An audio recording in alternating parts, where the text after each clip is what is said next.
5 अगस्त को शिलान्यास तो पहले ही हो चुका था। उस दिन केवल मंदिर निर्माण का कार्य आरंभ हुआ। आंदोलन इसलिए चल रहा था मंदिर निर्माण के लिए वो भूमि मिले।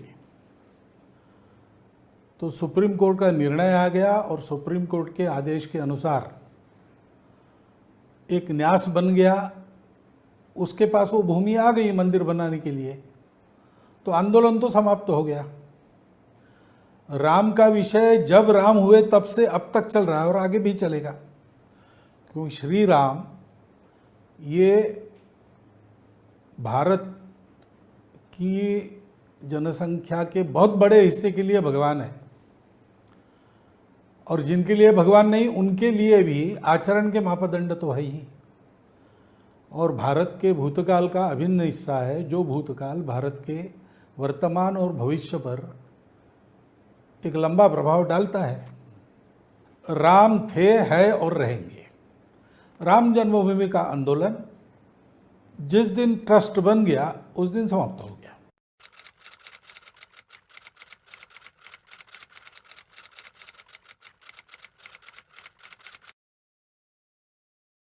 हमको नहीं पता, क्योंकि हम आंदोलन करने वाले हैं नहीं। राम जन्मभूमि का आंदोलन हमने नहीं शुरू किया, वो समाज में बहुत पहले से चल रहा था। अशोक जी सिंघल विश्व हिंदू परिषद में जाने के पहले से चल रहा था। बाद में वो विश्व हिंदू परिषद के पास आया,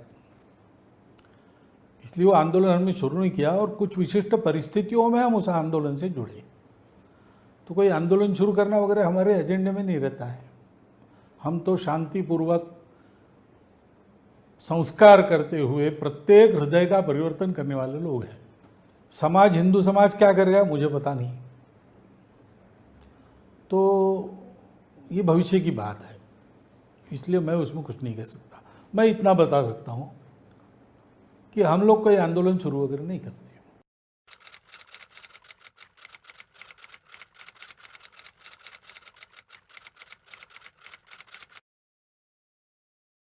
पूजा पाठ के लिए तो मंदिर बहुत है, इतना बड़ा प्रयास करने की हिंदू समाज को कोई ज़रूरत नहीं थी। बात है कि इस देश के लोगों के नीति धैर्य को समाप्त करने के लिए अपने देश में ये प्रमुख मंदिर तोड़े गए, और इसलिए हिंदू समाज की तब से इच्छा थी कि ये फिर से खड़े हो जाए, और स्वतंत्र होने के बाद वो खड़े हो रहे। लेकिन केवल प्रतीक खड़े होने से काम नहीं चलता। जिन मूल्यों के और आचरण के वो प्रतीक है वैसा बनना पड़ता है। इसलिए मंदिर अब बनेगा, लेकिन हाथ में काम कौन सा है उसका उसी दिन मैंने उल्लेख किया था। परम वैभव संपन्न विश्वगुरु भारत बनाने के लिए बनाने के योग्य भारतवर्ष के प्रत्येक व्यक्ति को बनना पड़ेगा। इसलिए मन की अयोध्या तुरंत बनाना शुरू कर देना चाहिए। मंदिर पूरे होते होते प्रत्येक भारतीय की मन की अयोध्या भी खड़ी होनी चाहिए। और वो मन की अयोध्या क्या है वो भी मैंने रामचरितमानस के 2 दोहे बताए थे। काम कोह यानी क्रोध, काम क्रोध मद मान न मोहा, लोभ न क्षोभ न राग न द्रोह, जिनके कपट दंभ नहीं माया, तिनके हृदय बसहु रघुराया। राम बसते वो अयोध्या ऐसी होती है। तो अपने हृदय को प्रत्येक भारतीय को ऐसा बनाना चाहिए। और दूसरी बात है, जात पात धनु धर्म बढ़ाई, प्रिय परिवार सदन सुखदाई। ये बातें होती है और ये हम सब लोगों के छोटे छोटे अभिमान के विषय है। उसका अभिमान होने में कोई गलत नहीं, लेकिन इसको लेकर भेद होता है, इसको लेकर स्वार्थ साधा जाता है। सब तजी, तजी यानी संन्यास लेके हिमालय में जाने को नहीं कहा है। इसके साथ हमारा मन जुड़ जाता है, उसके साथ एकाकार बनता है, इसको छोड़ो। सब तजी हृदय बसहु रघुराई, अपने हृदय में जो राम को ही समाहित करते और अपना हृदय राम को ही जोड़ के रखते हैं, उस आदर्श को, उस आचरण को, उस मूल्य को, उस जीवन को। तिनके हृदय बसहु रघुराई। तो ऐसा जीवन बनना ये मुख्य काम है। उसके लिए मंदिर बनने का आग्रह था, क्योंकि ऐसा जीवन बनना है तो इसके प्रतीक देश में सम्मानित होने चाहिए। वो अपमानित करके ऐसे हमारे जीवन को भ्रष्ट किया गया, तो फिर से उसको खड़ा करना है, इसलिए वो मंदिर बना था। पूजा के लिए मंदिर बहुत है।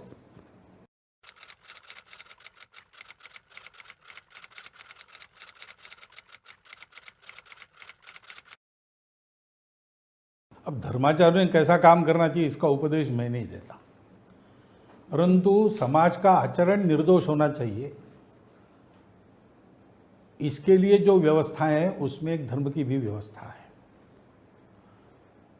धर्म की व्यवस्था तय करती है आचार धर्म को। एक मूल्य है, वो शाश्वत धर्म है।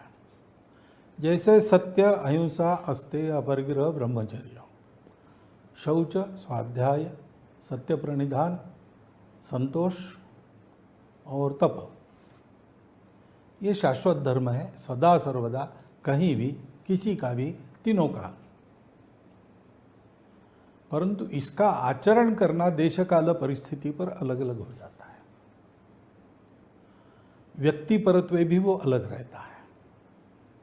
पुरानी शिबिर राजा की कथा है, उसमें शिबिर राजा के दरबार में एक कबूतर भागता भागता है, उड़ता उड़ता आता है और छुप जाता है शिबिर राजा के पास। तो शिबिर राजा, वो शरण आया, इसलिए उसको छुपाना मेरा धर्म है, रक्षा करना मेरा धर्म है। फिर एक बाज पक्षी आता है उसके पीछे पीछे, वो कहता है वो खाना है मुझे, उसको कहाँ है? तो राजा कहता है कि मेरी प्रजा है, शरण ली उसने, मैं नहीं दूंगा, मेरा धर्म है। तो बाज कहे तुम्हारा धर्म वो है, लेकिन मुझे प्रकृति नहीं है, धर्म दिया है कि मैं उसको खा के मेरा पेट भरूँ, मैं भी तुम्हारी प्रजा हूँ। तुम मुझे भूखा रखने का अधर्म करके उसके प्राणों के द्वारा धर्म की रक्षा नहीं कर सकते। अब ये ऐसा वहाँ चलता है तो शिबिर राजा अपना मांस देने को तैयार होता है और कथा, लेकिन क्या है, बाज का भी एक धर्म है, शिबिर राजा का भी एक धर्म है, कबूतर का भी एक धर्म है। इन तीनों का संतुलन साध के उस परिस्थिति में क्या करना? तो शिबिर राजा ने उपाय निकाला, ठीक है तुम भी सुरक्षित रहो, तुम्हारा भी पेट भरे, मैं धर्म के लिए अपना मांस दे देता हूं। अब धर्म का आचरण देश काल परिस्थिति, व्यक्ति परत्व, उसके स्वभाव को ध्यान में रखकर कर्तव्यों के रूप में निर्धारित जो करते हैं उसको कहते हैं आचार धर्म। और ये आचार धर्म सदैव बदलते रहता है। तो अपने यहाँ स्मृतियाँ थी, वो स्मृति एक नहीं थी, वो बदलते रहती थी। अब आखिरी स्मृति कहते हैं कि देवल स्मृति हो गई, जिसमें महिलाओं को शिक्षा वगैरह सारे प्रावधान है, जो जबरदस्ती भगाए ले गए उनको वापस लाने का प्रावधान है। तो आज जिन बातों की आवश्यकता हम महसूस करते उस समय उन्होंने की होगी तो दिया होगा उसमें, इसलिए चाहे जैसे लोग चल रहे हैं। तो ऐसे में ऐसा लगता है कि सारे समाज का अवलोकन करके भारतीय धर्मों के सब धर्माचार्यों ने मिलकर आज के भारतीयों को अनुकूल होगी, आचरण में सरल होगी, और उनका जो परंपरागत आदर्श है, जो जिसको दुनिया चाहती है आज, वैसा जीवन जीने में उसको समर्थ बनाएगी। ऐसी एक नई आचार व्यवस्था देनी चाहिए, ऐसी उसकी आवश्यकता बहुत तीव्रता से प्रतीत होती है।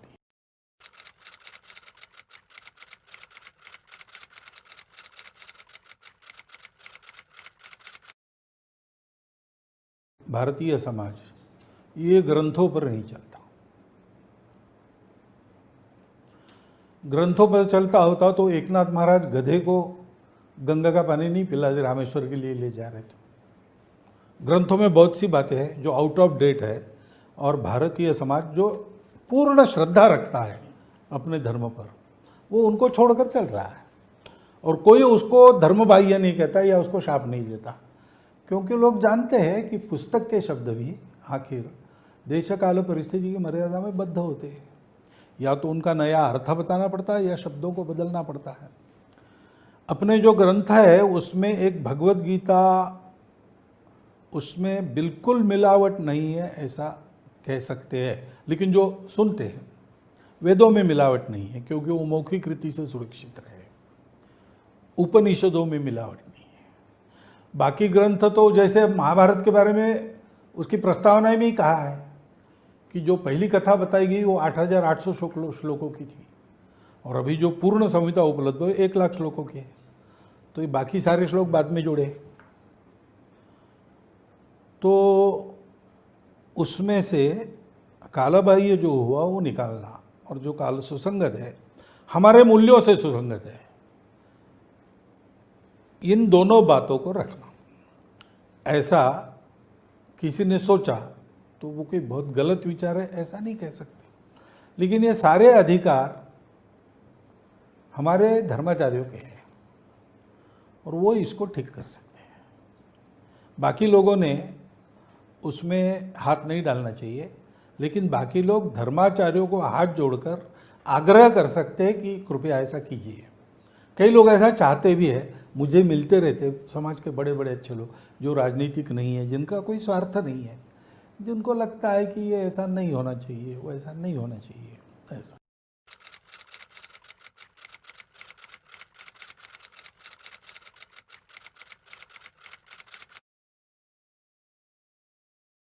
पूरे रामायण में, रामचरित्र में किसकी पूजा करो ये तो बताया ही नहीं है।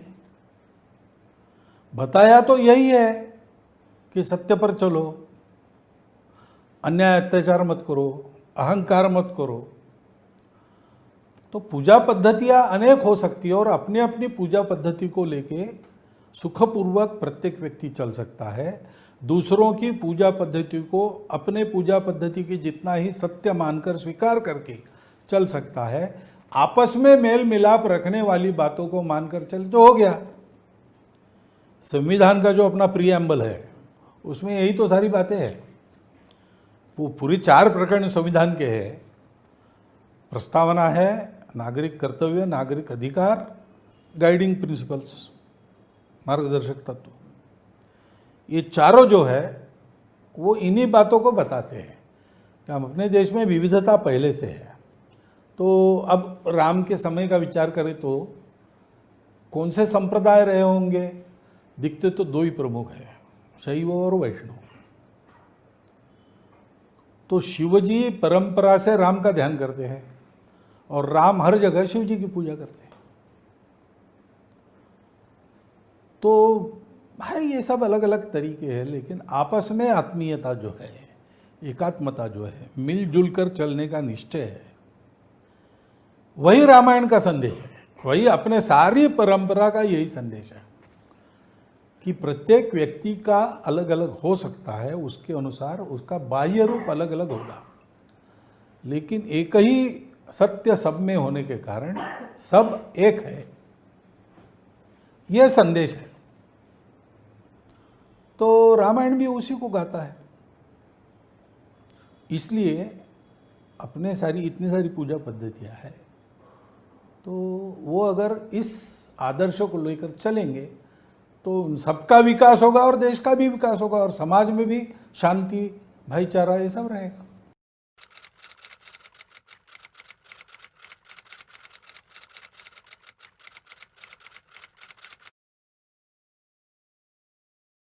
हम सत्ता पर विश्वास ही नहीं करते।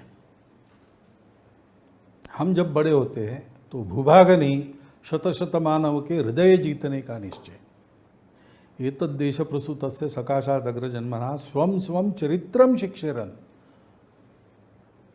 अपने अपने चरित्र के एक एक के चरित्र के द्वारा ये शिक्षा दुनिया को मिलती है। तो हम किसी को हड़पना नहीं चाहते, किसी का वैशिष्ट्य नष्ट नहीं करना चाहते, किसी देश को गुलाम बनाना नहीं चाहते, किसी की संपत्ति हथियाना नहीं चाहते। इस अर्थ में हम महाशक्ति बनना नहीं चाहते। हमारी शक्ति होगी, हमारा ज्ञान होगा, हमारे पास धन संपत्ति भरपूर होगी, दुनिया में नंबर 1 आर्थिक मामले में हम रहेंगे। लेकिन इसका उपयोग हम क्या करेंगे? ज्ञानाय दानाय च रक्षणाय। ये हमारे यहाँ व्याख्या है ना, विद्या विवादाय धनम मदाय शक्ति परेशान परपीडनाय खलस्य। ये दुष्ट लोगों की चाल है। जो महाशक्ति बनते हैं वो डंडा चलाते हैं। हम ऐसा नहीं करेंगे। हम इसका उपयोग दुनिया का ज्ञान बढ़ाने के लिए अपने ज्ञान का उपयोग करेंगे। दुनिया में दुर्बलों की रक्षा हो इसलिए अपनी शक्ति का उपयोग करेंगे और दुनिया में जिनके पास नहीं है उनको देंगे। हमारी संपत्ति बढ़ेगी तो हम देंगे दूसरों को। बाकी लोगों को अपने सर्वाइवल की चिंता है, उनके बुनियादी विचार वैसा है। अच्छा बुरा छोड़ दीजिए, उनके अनुभव से उनका निष्कर्ष ये है कि भाई रेस है, उसमें जीतना है, जो आगे रहेगा वो जीतेगा, कैसे भी आगे जाओ। तो कितनी भी चिकनी चुपड़ी बातें करेंगे, मंतव्य तो वही रहता है। अंत में सब वापस आ जाते हैं, विश्व विश्व विश्व बात करते हैं, वैश्विक क्या बाजार, दुनिया, ग्लोबल मार्केट। अब कह रहे हैं नेशनल नेशनल नेशनल, क्योंकि ये तब तक है जब तक अपने को हानि नहीं पहुंचती। भारत का ऐसा नहीं है। भारत का सब जिएंगे तो हम जिएंगे, हम जिएंगे तो सब जीने चाहिए। तो भारत ऐसा देश बनेगा, इसलिए लोग उसको विश्वगुरु मानेंगे। आज भी मानते हैं। आज भी ऐसी बातें जब भारत करता है, यानी कारगिल का युद्ध, उसका अध्ययन करने के लिए बाद में कितने 4-5 देशों की टीमें आई, प्रगत देशों की। केवल वो शौर्य देखने के लिए वो तो है ही है उसका एक पहलू, हमारे जवानों का पराक्रम, शौर्य।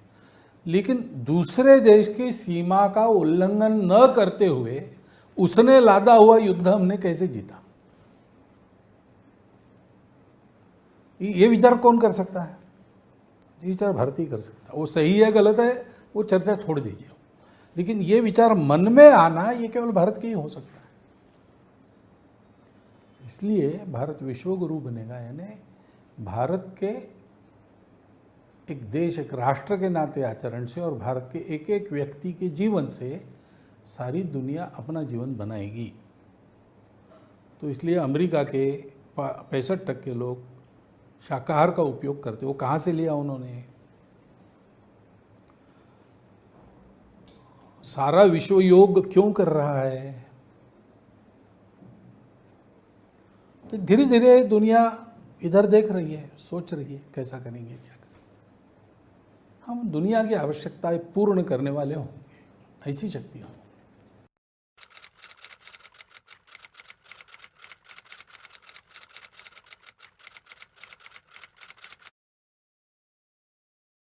पहले तो अपनी आत्मा क्या है, हम कौन है।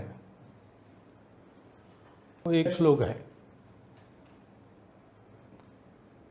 कह कालः कानि मित्राणि को देशो कौ व्ययागमो कश्चाहम काचमे शक्ति इति चिंत्यम मुहुर्मुहुः।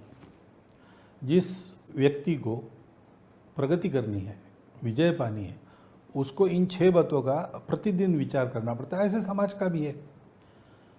तो काल कैसा, समय कैसा चल रहा है, मेरे मित्र कौन है, मेरे आय और व्यय की व्यवस्था क्या है, यानी आर्थिक परिस्थिति कैसी है और देशों की स्थिति कैसी है।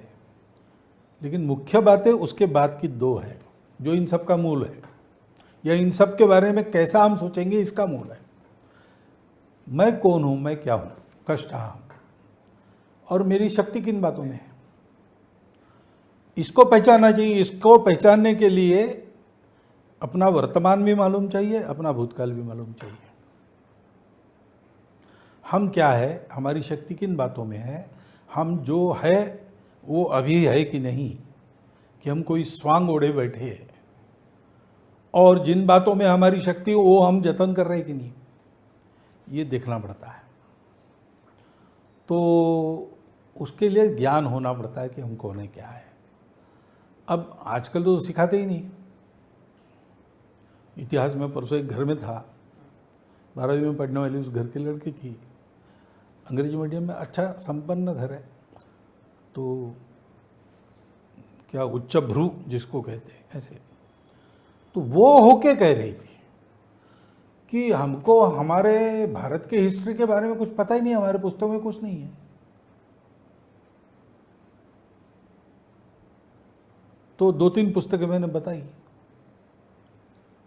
1857 पर उसको एक ऐसे देना था, तो उसको 1857 का कुछ पता ही नहीं, पुस्तकों में भी मिला नहीं उसको जितना चाहिए उतना। अब ये स्थिति, तो इससे दूर होना पड़ेगा। पहले हम कौन है ये पहचानना पड़ेगा। दूसरा, जो हम है उसमें गौरव रखना पड़ेगा। ये पहला जो है उसको मैं कहता हूँ आत्मभान। दूसरा, जो हम है उसको गौरव के साथ, उसमें गौरव हो सकता है उसमें 2-3 कमियां हो तो कमियां दूर करना हमारा काम है, लेकिन 2-3 कमियां इसलिए सब किस में कमी नहीं रहती। तो हमारे प्लस पॉइंट्स क्या है आज की भाषा में, उसका एक गौरव होना चाहिए। जिसको गौरव नहीं, आत्मगौरव जिसमें नहीं है, जिसमें स्वाभिमान नहीं है, वो तरक्की कर ही नहीं सकता। वो सोचेगा तो भी छोटा सोचेगा। वो ज़्यादा से ज़्यादा कहेगा कि मैं राजा के नौकरी में रहता हूँ, यानी बड़ी नौकरी, सरकारी नौकरी में जाऊँगा, नौकरी पे ही जाऊँगा, मैं राजा बनूंगा, ऐसा क्यों नहीं सोचता है? क्योंकि आत्मगौरव, तो वो गौरव अपनी इसमें चाहिए। और फिर मैं कर सकता हूँ, ये आत्मविश्वास चाहिए। ये तीनों बातों को देने वाला संस्कार, ये तीनों बातों को देने वाली शिक्षा पद्धति, ये तीनों बातों को देने वाला सामाजिक और पारिवारिक प्रबोधन, ये नित्य चलते रहने की बात है। उसमें कुछ बातें व्यवस्थागत है, कुछ बातें हमको समझकर करनी पड़ती है अनौपचारिक रूप से। समाज में दोनों प्रयास चलते हैं तो समाज की जो नई पीढ़ी होती है वो विजय प्राप्त करने वाली निकलती है। इसलिए इंग्लैंड के बारे में कहा था कि the battle of Waterloo was won on the playgrounds of Harrow and Eton. क्योंकि इंग्लैंड में घरों में, सामाजिक वातावरण में, शिक्षा में ये सारे संस्कार व्यवस्थागत जो होने व्यवस्था से, अनौपचारिक जो होने वो स्वभाव बन गया। और इसलिए नेपोलियन को इंग्लैंड ने रोका, हिटलर को इंग्लैंड ने रोका। ये जो इतिहास हुआ उसका ये कारण है। तो वो हमारे यहाँ भी हमको करना पड़ेगा।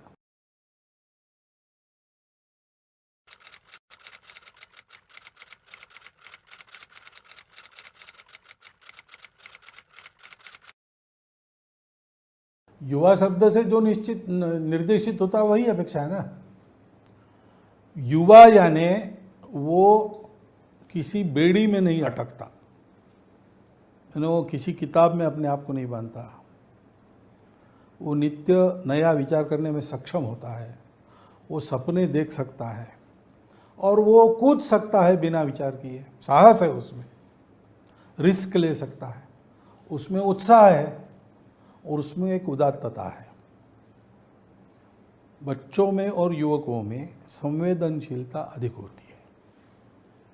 बच्चों में सबसे अधिक होती है, लेकिन बच्चों में ताकत नहीं होती है, वो परावलंबी रहती है।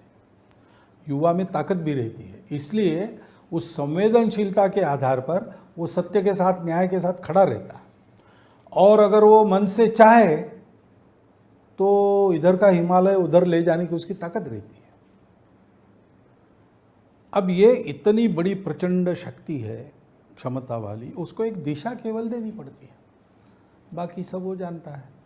लेकिन अगर युवा केवल अपने करियर और स्वार्थ का विचार करके चले, युवा किसी भी प्रकार से रिस्क से डरे, वो उद्योग नहीं करेगा, उसको नौकरी ही चाहिए क्योंकि नौकरी सुरक्षित है, सरकारी मिले तो ज़्यादा अच्छा, ऐसा वो विचार करे, तो वो काले बाल वाले बूढ़े हो गए ना। और अब्दुल कलाम जैसे लोग सफ़ेद बाल वाले जवान हैं। तो एक किताब है, पांढरे केस हिरवी मने। हिरवी मने, ये मुख्य बात है। तो हमारे तरुणों का ये हरा भरा मन बनाए रखना चाहिए। इसलिए उनको प्रोत्साहन मिलना चाहिए, उनको दिशा मिलनी चाहिए, उनको सहायता मिलनी चाहिए और उनके सामने नए नए भव्य क्षितिज उद्घाटित करने चाहिए कि देखो ऐसा करना है। यानी डॉक्टर जोशी चीन में गए थे प्रवास में एक बार, उन्होंने बताया अपना अनुभव मुझे कि उनका प्रवास समाप्त तो वो आना था, लेकिन चीन के राष्ट्रपति ने फ़ोन करके उनको रोक लिया कि एक हमारा यूनिवर्सिटी का सम्मेलन है, सारे देश के युवा, कोई 2 लाख युवा आने वाले हैं, तो उसका उद्घाटन समारंभ देख के आप जाइए। एक दिन रोक लिया उनको। उस उद्घाटन समारंभ का प्रारंभ कैसे था, ये बात होगी 1980 वगैरह की, 80 के दशक की बात है। तो समारंभ ऐसा था कि 2 लाख युवा जिस बड़े सभागृह में बैठे, अंधेरा था पहले, धीरे धीरे प्रकाश होने लगा, सामने वाला पर्दा एकदम जगमगा उठा और पूरे विश्व के नक्शे में चीन लाल पीले रंग में ऐसा उसमें उठा दिया हुआ ऐसा, और चीन से ड्रैगन निकलकर सारी दुनिया को, दुनिया के आकाश को पादाक्रांत कर रहे हैं, ऐसा दृश्य। फिर वो कहता है निवेदक बैकग्राउंड से कि एक ज़माना ऐसा था जब चीन का ड्रैगन अपने पंखों की हवा से सारी दुनिया को साफ करता था। चीन के ड्रैगन की छाया सदा सर्वदा दुनिया पर विहरती थी। हमको अपने चीन को फिर से ऐसा बनाना है। ये कम्युनिस्ट चाइना की बात है, लेकिन उसने अपने युवा पीढ़ी के सामने लक्ष्य रखा है। जयप्रकाश जी को पूछा था इसराइल में, जयप्रकाश जी ने पूछा कि इतना सारा झेल के आपके युवा यहाँ ये सब सारा देश खड़ा कर रहे हैं, आप उनको प्रेरित कैसे करते हो? तो उनको ये पूछा गया कि हमको ये बताइए कि आपके देश के युवकों के मुखों में गीत कौन से रहते हैं, तब मैं बताऊंगा। तो युवाओं के सामने ऐसे सपने रखना, युवाओं के सामने आदर्श भी रखना, क्योंकि युवा किसी भी प्रकार के दंभ को सहन नहीं करता और तुरंत पहचान जाता है। तो उनके साथ सामने आचरण के भी उदाहरण रखने पड़ते हैं। ये अगर हम करेंगे तो युवा में सब कुछ है।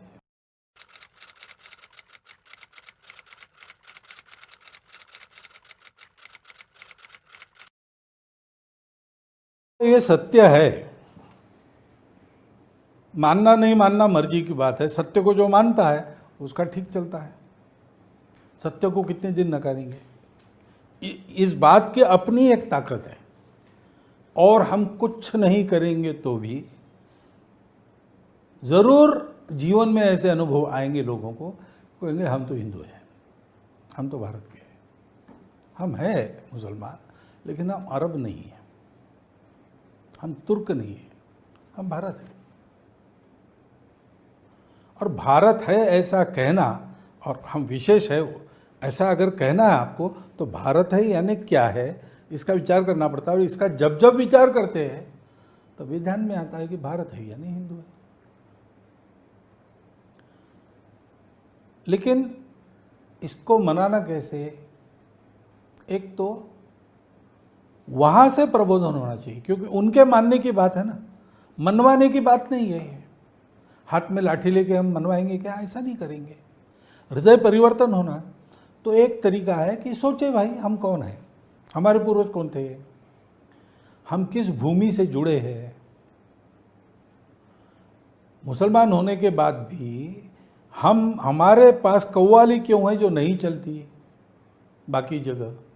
अखंड भारत की सीमा के बाहर आज नहीं चलता संगीत, कब्र मजारों की पूजा अन्यत्र नहीं चलती। क्यों?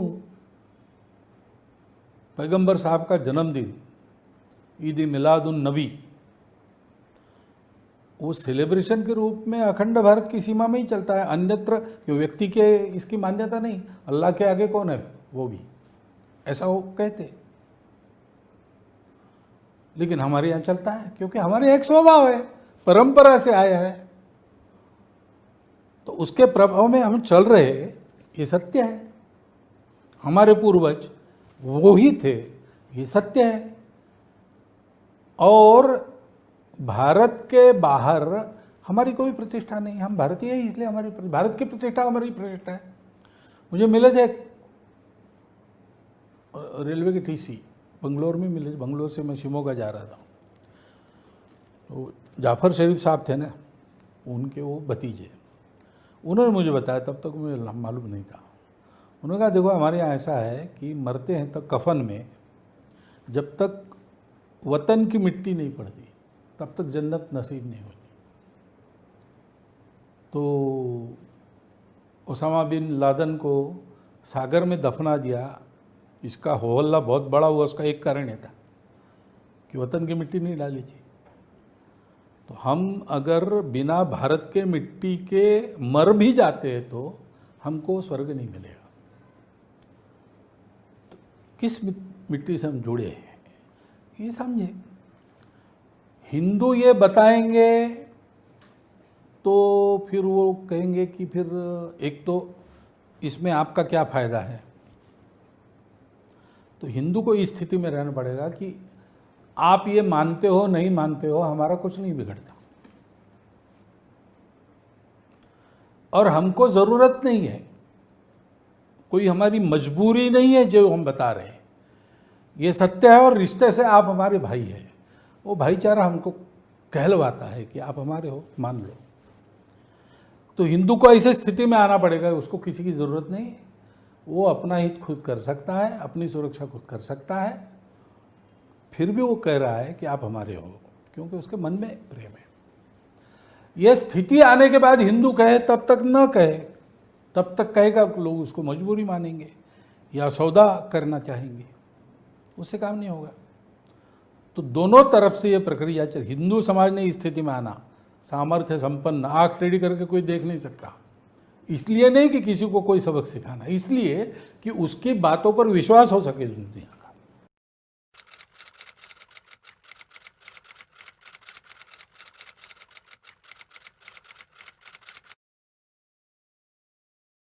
बराबरी का योगदान चाहते हैं, उनको बराबरी में लाना पड़ेगा,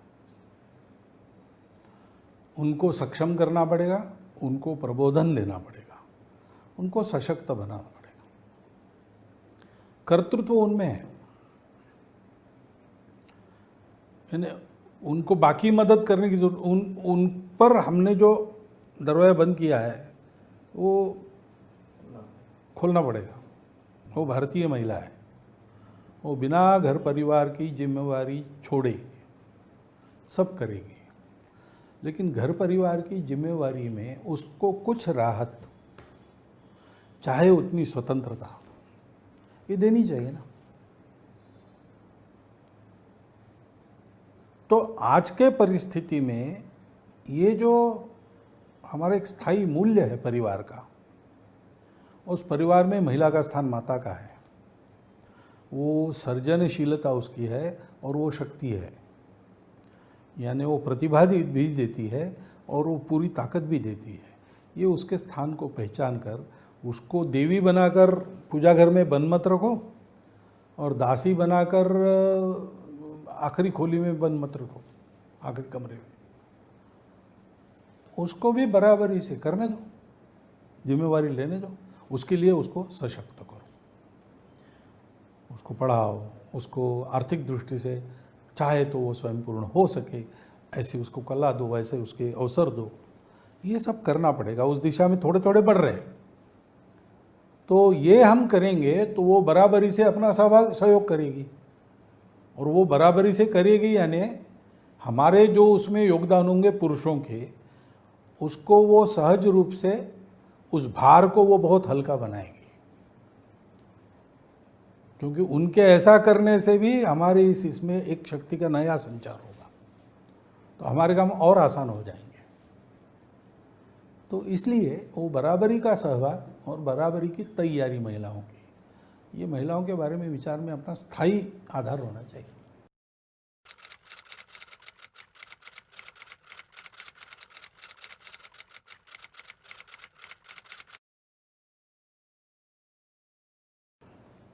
ऐसा है कि बुनियादी स्वभाव भारत का जो है, उसके आधार पर जो होगा, यानी भारत की आत्मा के आधार पर जो होगा, वो आत्मनिर्भर होगा। आत्मनिर्भर यानी केवल स्वावलंबी और विजयी ऐसा नहीं है। स्वावलंबी में स्व महत्व की बात है। इतनी सारी चीनी मिलें है, हम बहुत सारी शराब बनाकर एक्सपोर्ट बढ़ा सकते हैं, लेकिन वो आत्मनिर्भरता नहीं होगी, क्योंकि भारत की प्रकृति में शराब बनाना नहीं है। तो भारत की प्रकृति मूलता क्या है कि वो एकात्म है और समग्र है, यानी संपूर्ण विश्व के अस्तित्व की एकता वो मानता है। सारा विश्व जुड़ा है, कुछ मेरा होना है तो उसके कारण सारे विश्व का भी कुछ होना है, और विश्व का ठीक होना है तभी मेरा ठीक होना है। मेरा अकेले का ठीक होगा और विश्व पड़ा रहे वैसे ही, ये हो नहीं सकता, क्योंकि हम सब जुड़े हैं, बाहर से अलग अलग दिखते हैं, है तो एक ही के आविष्कार, और इसलिए हम टुकड़ों में विचार नहीं करते और हम सबका एक साथ विचार कर सकते। दूसरी बात है, हम किसी भी चीज़ का विचार करते तो आगा पीछा और सर्वत्र होने वाले उसके परिणाम ये ध्यान में रखकर विचार करते। इसलिए हम कभी एक्सट्रीमिस्ट नहीं हो सकते, हम हमेशा बैलेंस साध कर एक मध्यम मार्ग पर चलते हैं। मध्यम मार्ग को ही धर्म कहा गया है, ये धर्म की सोच है अपने आप, और वो इस सत्य पर आधारित है कि अस्तित्व एक है, दिखता विविध है। अभी जो प्रचलित व्यवस्था है पश्चिम, बुनियादी पश्चिम है, उसमें पश्चिम यानी दिशा कोई भी हो, उधर से जो चिंतन आया उनके चिंतन के आधार पर है। उनका चिंतन क्या है कि प्रत्येक व्यक्ति अलग अलग है, वैसे ही शरीर मन बुद्धि अलग है, वैसे ही समाज का हित अलग है, व्यक्ति का हित अलग है, सृष्टि का हित अलग है, और इसलिए सुख सबको चाहिए, सुख के साधन चाहिए। ये तो भारत में भी है, वहाँ भी है। लेकिन शरीर का सुख चाहिए कि मन का चाहिए? प्राधान्य वहाँ शरीर के सुख का। शरीर के सुख के लिए जितना आवश्यक उतना मन का, बुद्धि का सुख चाहिए। हमारे यहाँ का नहीं भाई, सबका सुख चाहिए, इसलिए सबके सुख को कुछ न कुछ संयम रखना पड़ेगा। वो कहते हैं ऐसी जरूर नहीं, एक्सट्रीम की तरफ जाओ कोई बात नहीं। व्यक्ति का सुख चाहिए तो बस struggle for existence, survival of the fittest, उससे झगड़ा होता है, दुख उत्पन्न होता है, तो व्यक्ति को बिल्कुल दबाव। समाज का सुख, व्यक्ति मात्र मशीन का पुर्जा है समाज नाम, तो स्वतंत्रता नहीं आती। जो डॉक्टर अंबेडकर साहब ने कहा संसद में, स्वातंत्र्य और समता एक साथ लानी है तो बंधुभाव चाहिए, और बंधुभाव ही धर्म है। क्योंकि बंधुभाव का कारण क्या है? हम सब एक है, होना नहीं हमको आई, हम भूल गए, हमको याद करना। तो ये बुनियादी बात होने के कारण हमारे यहाँ हमने विकास किया। अभी तो रिसर्च है ना कि 1000 साल तक विश्व की अर्थव्यवस्था में हम नंबर 1 रहे। उस समय विश्व के बहुत बड़े भूभाग पर हमारा प्रभाव तो था ही, साम्राज्य भी हमारा बहुत बड़ा था, यानी पॉलिटिकल इन्फ्लुएंस देखे तो। लेकिन ऐसा सब होने के बाद भी हमने दुनिया में जाकर किसी देश को समाप्त कर दिया, ऐसा नहीं हुआ है। हमारे यहाँ के ढाके की मलमल अभी भी कंप्यूटर युक्त मशीनों में बनना कठिन है। इतनी अच्छी टेक्नोलॉजी हमारे पास थी, लेकिन हमारे यहाँ पर्यावरण की हानि नहीं हुई कभी, क्योंकि हमने सबका हित एक साथ साधा।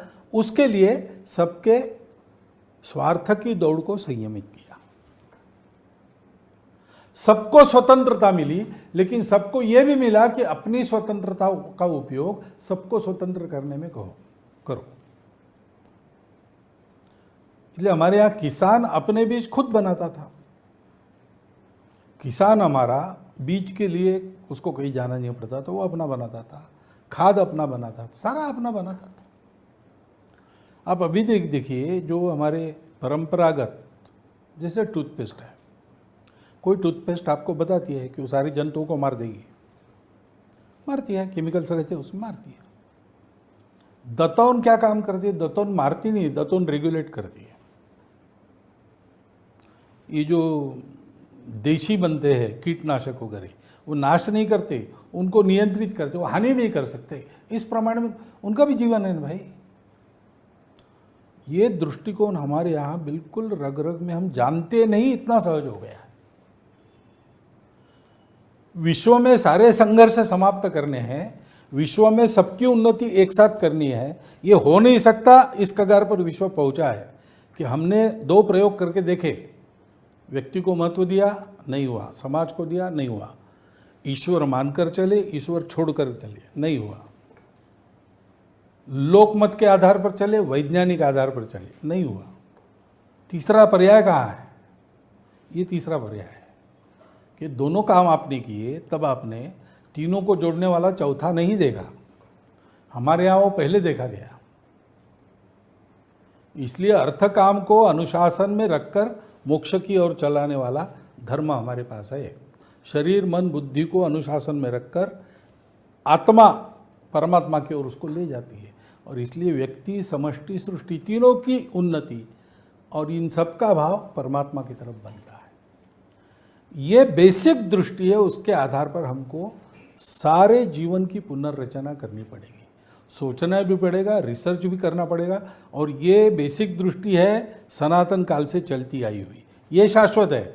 इसका कैसा एक्सप्रेशन होगा, आज का ब्लूप्रिंट क्या होगा, वो आज के परिस्थिति के संदर्भों में इसको बिठाकर सोचना पड़ेगा। ऐसे प्रयोग हो रहे हैं, ऐसे प्रयोग अभी तो सरकार भी कुछ कर रही है, हम भी कर रहे हैं,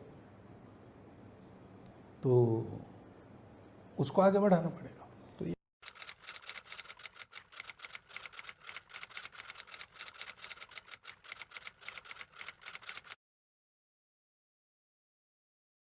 लाना क्या है, इससे अलग जाना नहीं है, इतना ही करना पड़ेगा।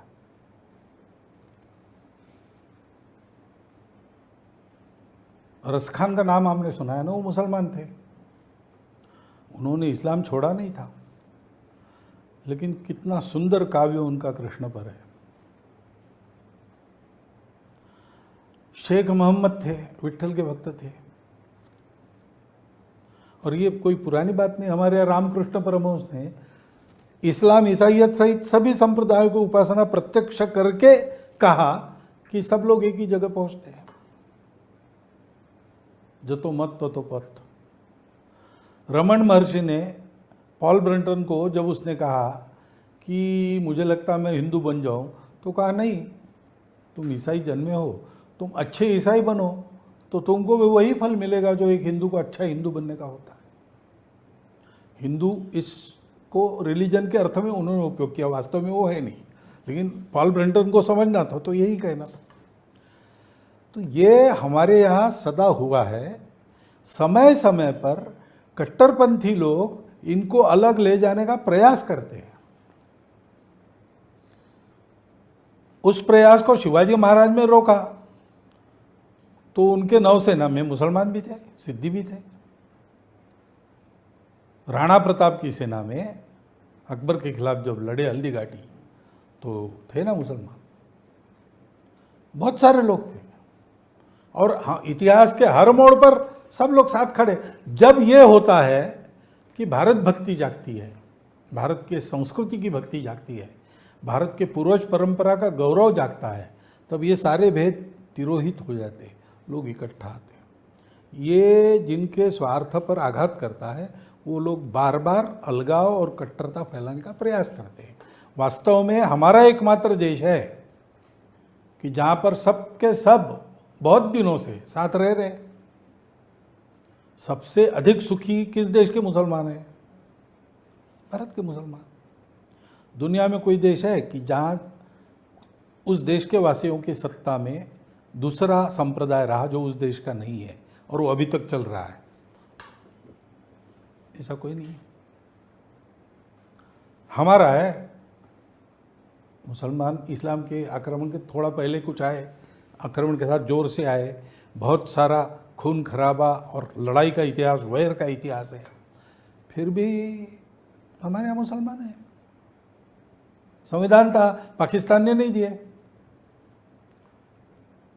हिंदुस्तान, उस समय जो वातावरण था उसमें हिंदुस्तान कहता कि देखो भाई, ये मुसलमानों के लिए पाकिस्तान बना है, अब यहाँ हिंदू का चलेगा और किसी का नहीं चलेगा। लेकिन हमारे संविधान ने ऐसा नहीं किया। हमारे संविधान में सब लोग थे। डॉक्टर बाबा साहब अम्बेडकर जो मानते थे कि ये पॉपुलेशन ट्रांसफ़र होना चाहिए, उन्होंने भी यहाँ मुसलमान रहेंगे तो उनको ट्रांसफ़र करना पड़े ऐसा संविधान नहीं बनाया। उनके लिए कुछ जगह बनाई। ये हमारे देश का स्वभाव है। इस स्वभाव को हिंदू कहते हैं। पूजा हम किसकी करते हैं इसका और हिंदू का वैसे संबंध नहीं है। धर्म जो है वो जोड़ने वाला, ऊपर उठाने वाला, समाज की धारणा करने वाला, भौतिक और आध्यात्मिक दोनों प्रकार के सुख जिसका आचरण करने से मिल सकते हैं, ऐसा है। अर्थ और काम इसका नियमन करके पूरे समाज को ठीक चलाने वाला वो है। तो पूजा आपकी कोई भी हो, राष्ट्रीयता तो पूजा से संबंधित नहीं है। जब पहले पहले पाकिस्तान की बात चली थी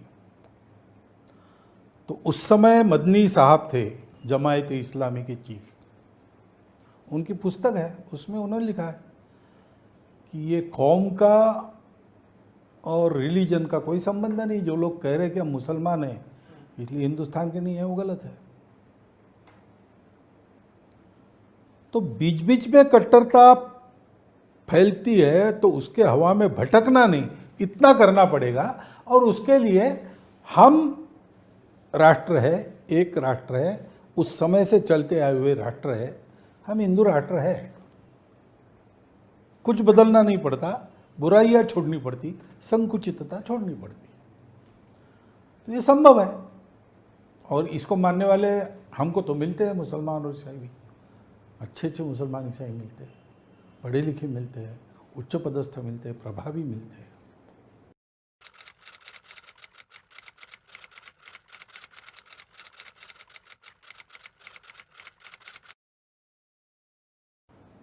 जनता नीतिमान, राजा शक्तिमान और नीतिमान, इस प्रकार की वो व्यवस्था थी। जनता के सामने राजा नम्र था और राजा की आज्ञा में जनता थी। यानी लोगों की चलेगी कि राज्य की चलेगी, ऐसा सवाल नहीं था। राज्य कहता था लोग जैसा कहेंगे वैसा, लोग कहते थे राजा जो बताएगा वो। और मुख्य यानी चोरी चपाटी ये बात नहीं थी, नीतिमानता थी और उद्योग परिश्रम उसकी कीमत थी। श्रम को आदर था, सम्मान था और अपने परिश्रम से जीने की प्रवृत्ति थी, तो समृद्धि थी। अपने यहाँ श्री सूक्त में लक्ष्मी नहीं है तो क्या लक्षण है? तो एक है क्षुत पिपासा अमला ज्येष्ठाल अलक्ष्मी,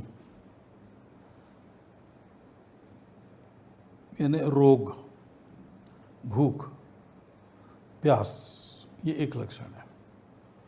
दूसरा है क्रोध, मात्सर्य, लोभ, अशुचि, गुस्सा, आपस में लड़ाई, एक दूसरे की ईर्ष्या, किसी का भला हो गया तो उसकी टांग खींचना, भेद की प्रवृत्ति, स्वार्थ की प्रवृत्ति, और अशुभमति और अशुचि, अशुचिता है अपवित्र, अस्वच्छता, ये सब अलक्ष्मी के लक्षण हैं। ये सब नहीं थे, इसमें भरपूर लक्ष्मी थी। और धन का व्यय धर्म के लिए होता था, भोग के लिए नहीं। जितने भोग आवश्यक है उतने सब दिए जाते थे, जहाँ जहाँ आवश्यक है वहाँ।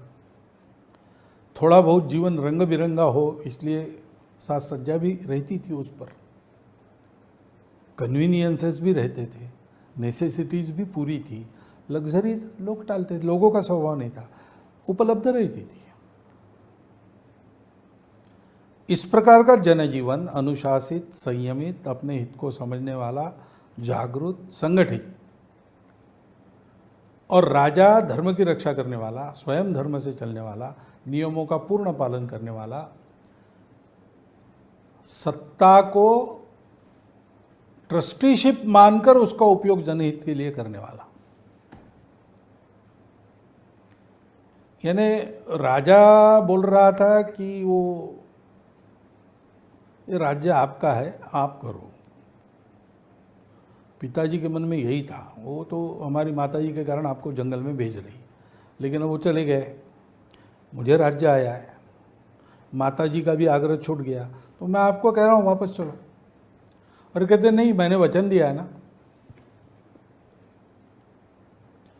अब ये दोनों सत्ताधारी है, राज्य की लालच किसी को नहीं। आखिर इसको वापस जाना पड़ा तो वो राम की पादुका रखकर उनको सिंहासन पर रखा। तो राजा ऐसे प्रजा ऐसी, ये राम राज्य था। अब व्यवस्थाएं आज बदल गई है, लेकिन लोगों की नियत नीति, लोगों की भौतिक अवस्था और राजा की नियत नीति, राजा की भौतिक व्यवस्था, मुझे राज्य की, राज्य शासन में जितने लोग हैं और इस बीच जो प्रशासन है वो भी, ये इन तीनों की जो क्वालिटी है वो क्वालिटी हमको लानी पड़ेगी। उस क्वालिटी को राम राज्य कहते। उसके परिणाम ये है कि रोग नहीं रहते, अपमृत्यु नहीं होते, कोई भूखा नहीं, कोई प्यासा नहीं, कोई भिखारी नहीं, कोई चोर नहीं, कोई दंड देने के लिए कोई नहीं तो दंड क्या करे, वगैरह वगैरह। ये सारी बातें परिणाम स्वरूप है, लेकिन उसके मूल में राज्य व्यवस्था, प्रशासन व्यवस्था और सामाजिक संगठन, इन तीनों की एक प्रति है। तो राम के अवतार लेने से ये नहीं हुआ है। राम का अवतार तो बाधा हटाने के लिए था। समाज की यह स्थिति थी, इसलिए बाधाएं हटने के बाद ये सब हो गया अपने आप।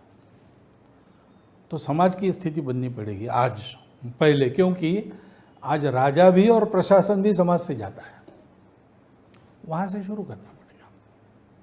तो ये राम राज्य आएगा।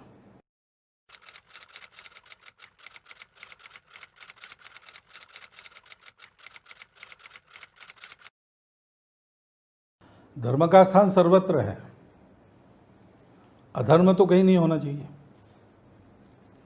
अगर मैं कहूँ कि धर्म होना चाहिए शिक्षा में तो खूब लोग चिल्लाएंगे, लेकिन मैं अगर कहूँगा कि अधर्म नहीं होना चाहिए तो कोई नहीं चिल्लाएगा। धर्म यानी संप्रदाय पूजा नहीं, सिविक डिसिप्लिन, सिविक रिस्पॉन्सिबिलिटी, ये धर्म है। भारत के प्रत्येक बच्चे को अपने संविधान के ये 4 चैप्टर सबको बताने चाहिए। डिटेल्स फिर कॉन्स्टिट्यूशनल लॉ पढ़ने वालों के लिए है, लेकिन भारत के बच्चों को, यानी एकदम प्राइमरी में मत पढ़ाओ, समझ में नहीं आएंगे, लेकिन जो फॉर्मेटिव स्टेज है उनकी, उसमें उनको संविधान की प्रस्तावना, संविधान में नागरिक कर्तव्य, संविधान में नागरिक हक और अपने संविधान के मार्गदर्शक तत्व, ये सब क्या है, कैसे है, ये पढ़ाना चाहिए, क्योंकि वो धर्म है। हम लोग साथ चले, विविध लोग एकत्र रहे और भारत की उन्नति हो। उसी समय भारत की उन्नति से विश्व को कष्ट न हो, ये मन में रखकर उस संविधान की रचना की है, और करने वाले सब हमारे लोग थे।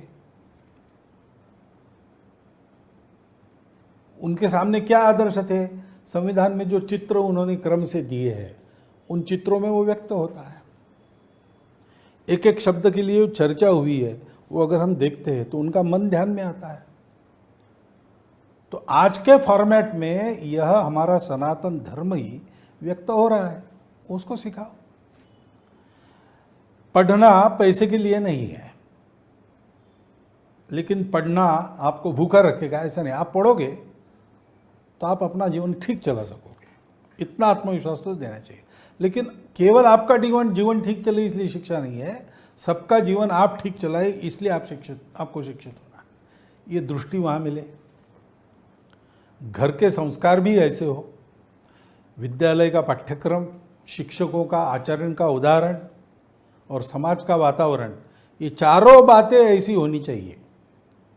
आप जो प्रश्न कर रहे हो वो केवल शिक्षा नीति के बारे में कह रहे हैं, लेकिन शिक्षा तो इन चारों में होती है। चारों का विचार करना पड़ेगा और ये ऐसा होना पड़ेगा। तो शिक्षा हमारी दुनिया के संघर्ष में मैं खड़ा होकर अपना और अपने परिवार का जीवन चला सकता हूँ, इतनी कला और इतना विश्वास देने वाला। दूसरा, इस दुनिया से मैंने लिया है, उस दुनिया को मैं दाम दुगना वापस करूँगा, इसके लिए मुझे जीना है, ये दूसरी बात। और तीसरी बात कि ये जीवन जीते समय जो शिक्षा मुझे मिली उसके आधार पर सब अनुभवों में से मैं कुछ जीवन के लिए सीख लूँगा, जीवन के चढ़ाव उतारों में से जाते समय मैं जीवन के आनंद को ग्रहण करूँगा, सकारात्मक दृष्टिकोण से। ऐसा स्वभाव बनना चाहिए। ये शिक्षा इस प्रकार की होनी चाहिए। अभी जो शिक्षा नीति बनी है उसने कुछ कदम इस ओर डाले हैं, वो अच्छी बात है, लेकिन इसको पूर्ण नहीं मानना चाहिए। दूसरी बात, पूर्ण नीति सरकार जब बनाएगी भी तो भी इसका अमल केवल शिक्षा यानी व्यवस्था नहीं करती, घर और समाज भी करता है। तो कुल मिलाकर ही इस वातावरण को बनाने की आवश्यकता है।